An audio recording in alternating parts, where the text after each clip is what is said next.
小鼹鼠住在地下的洞里，它每天都能听见上面传来轰隆隆的声音。这天，妈妈带小鼹鼠到洞口去看。轰隆隆，路上跑来一个大怪物。妈妈告诉小鼹鼠，这是一辆大汽车，大汽车后面还有小汽车和摩托车。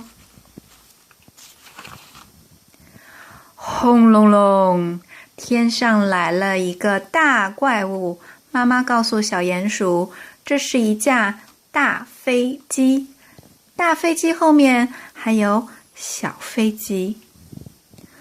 轰隆隆，河里飘来一个大怪物。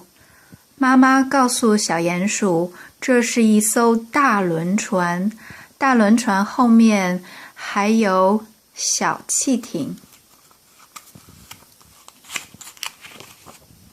现在小鼹鼠知道轰隆隆是什么了。